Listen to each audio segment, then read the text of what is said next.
Hey riders, and welcome back to another video. Make sure you use these stretches that I'm about to go through before every race. For those of you that are new to the channel, first of all, this is a new camera angle for those of you that are newer to the channel.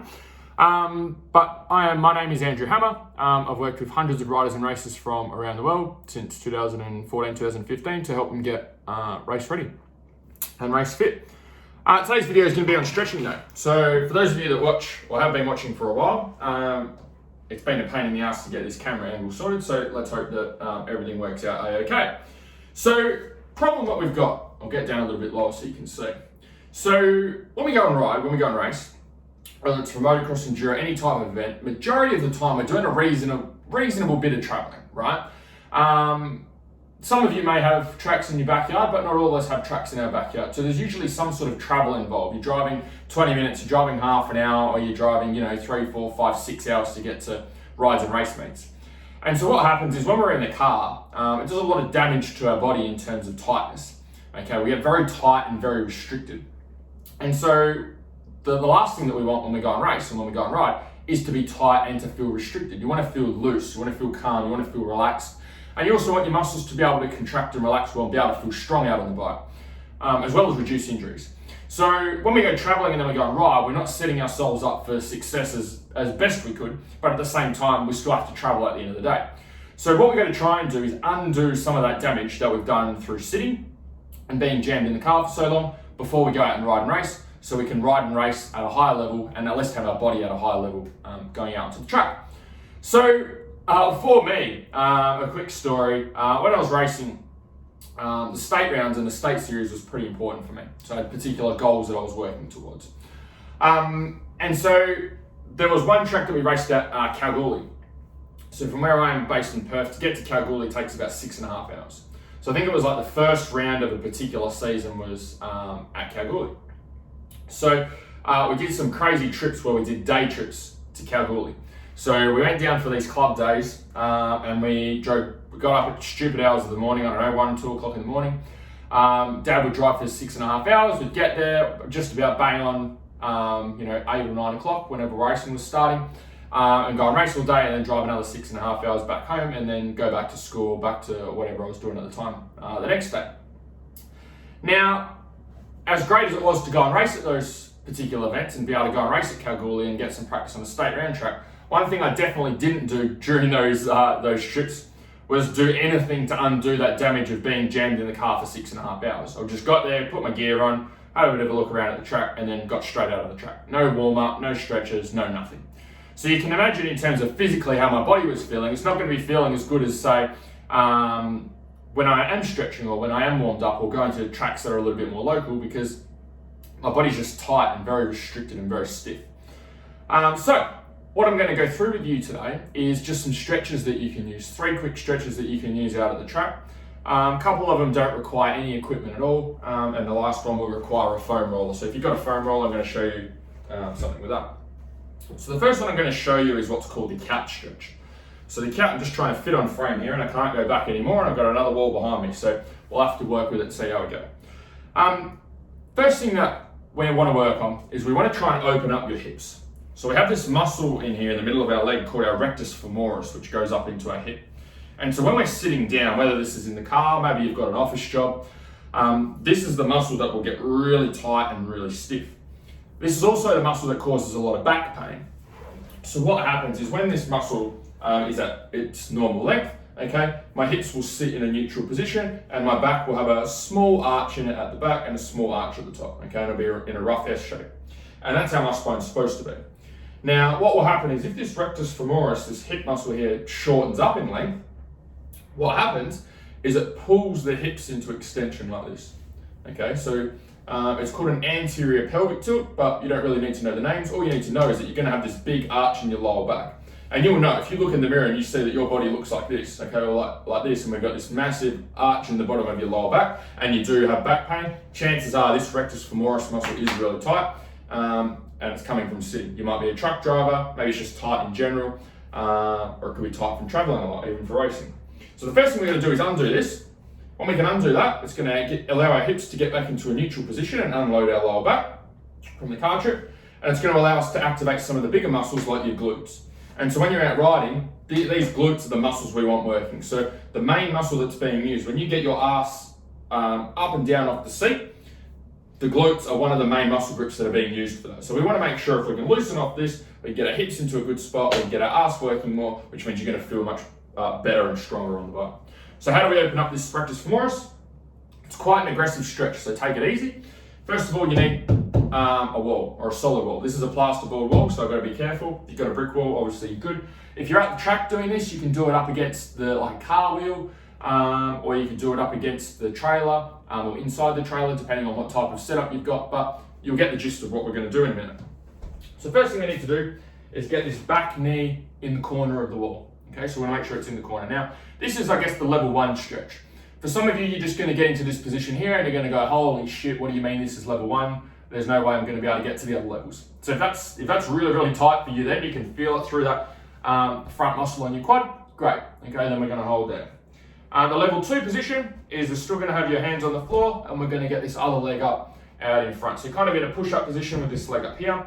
For some of you, that's going to be a lot tighter and you're going to be like, that's stiff. That's as far as I can go. And then there's the level 3 position, which is then all the way up, okay, with this knee in the corner of the wall still. So once we get to this upright position, okay, then it's, I guess you could say you've got reasonable length through your rectus femoris, and there's other areas that you can probably focus on that need a little bit more work. So what we're going to do here is we're going to hold for a minute on each side for 2 rounds. Okay, so the goal here is not to bounce up and down. I see a lot of people bouncing, going, oh, like this, and then, oh, that's really sore, and then they come back down. You just want to find it where you can hold it for the full minute. Okay, it's going to be uncomfortable, but we don't want you in so much pain that you feel like passing out and you've got to keep bouncing up and down. If you're in between levels, between level 2 and level 3, what you can do is use a foam roller or something else to put in front of you to help to hold you up and hold you in a certain position. It's not uncommon to find that when you do left and right, so I'll just swap over here for you guys, that one side will be tighter than the other. And the reason that happens is because we don't use our body evenly on each side, okay? Especially if you're sitting in the car. You'll find when you sit in the car, you sit with one leg one way and the other leg the other way, and one arm one way and one arm the other way. And so when you get to the track, you're all messed up, okay? Your body's definitely not symmetrical. So we can do this stretch a minute on each side and loosen up those areas. The way that you can test if that stretch is working for you or has been helpful, if you do a squat before you do the exercise, okay, bang out a few squats. So just body weight squats.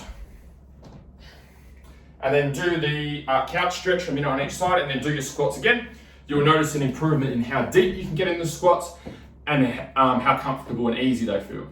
The reason that's important is because when you get on the bike, we're doing similar to a squatting movement, we're getting up and down off the seat. So anytime we can make our squat off the bike easier, it's going to make your squat on the bike a lot easier as well. And you don't even have to do any training, just a little bit of stretching. Second thing that we want to do is glute bridges. So glute bridges, once we've got this rectus femoris opened up a little bit, and we've got these hips in a better position, now we're in a good spot to get your ass working. Anytime you sit on your ass for long periods of time, we get what we call dormant glutes. So our glutes, our ass stops working. Okay, so what we've got to do is just give it a few repetitions to be able to get it working. And then that way when we go out on the track and we go and ride, we've got this muscle working already, okay? Rather than using more lower back and other muscle groups or smaller muscle groups that aren't really designed for the job. Not the most attractive looking exercise, but it gets results. So you're gonna lay on your back for the glute bridge. You can have your heels up towards your bum, about a hip width apart. And then what we're going to do is we're going to push our hips up, okay, like this, and we're going to squeeze through your ass. So it's very important when you're doing this that we're actually pushing up through the hips and squeezing the ass at the top, okay? You shouldn't be getting pain or any discomfort through your lower back. It's purely all ass, okay? So when we start from the start, we're lifting up, ass, okay? We're squeezing out the top. And so what you'll notice as you get through these reps, you'll find that you start to activate your ass more and more, okay? So you shouldn't be feeling this through the lower back, you should be feeling it through your glutes. So with this one, we're just gonna do 3 sets of 10. Things to make sure with this one is just make sure you take it easy with the movement. You're not racing through. Make sure we start right at the bottom of the floor and make sure we extend fully at the top. We wanna have our knee our hips and our shoulders in one straight line, okay? We're not trying to go like this, and we're not trying to finish like this. We're trying to finish in one straight line. And the way we ensure that is by squeezing your ass at the top of each rep. So 3 sets of 10 for that. Once we've done that, and then we're going to work on your upper back. So one of the things that happens is when you're in the car, is we're hunched over and we're round over for a long period of time. So when we have poor posture, we also have poor levels of strength, okay? And so we want to make sure we can undo any damage with our posture because it's going to allow you to be stronger. And the reason you're stronger is because your body is more balanced and it's in the right positions that it needs to be to perform particular movements. So when we're in this position in the car for ages, you can imagine that our upper back gets quite stiff, okay, and rigid and locked in. So what we want to do is open that up a little bit so we can extend more, which means when you're in the attack position on the bike, we can use your upper back muscles to be able to move the bike backwards and forwards.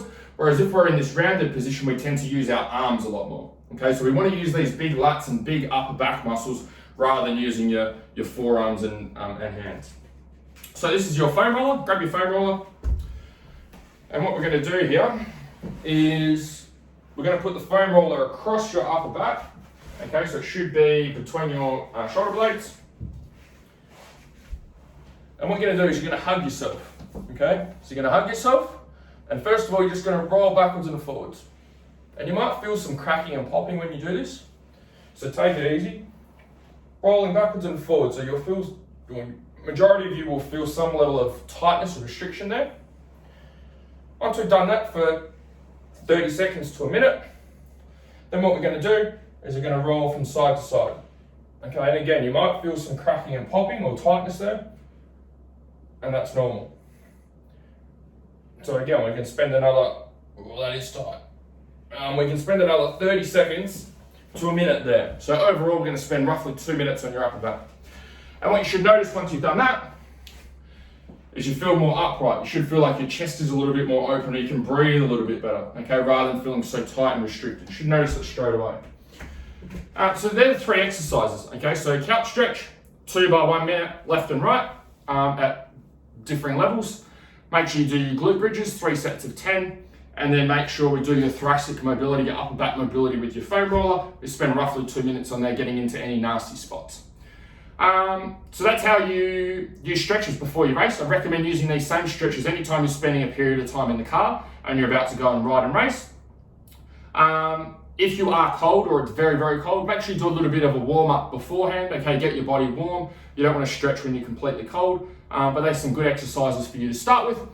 If you'd like some help with this stuff and you want to learn more about improving your fitness, improving your nutrition, improving your flexibility and mobility for riding and racing, you can apply for my Faster Laps program. You can either click the link up here or down here. Otherwise, hopefully this new camera angle worked out all right, and hopefully you got some value from the video. But otherwise, I will chat to you guys soon. See ya.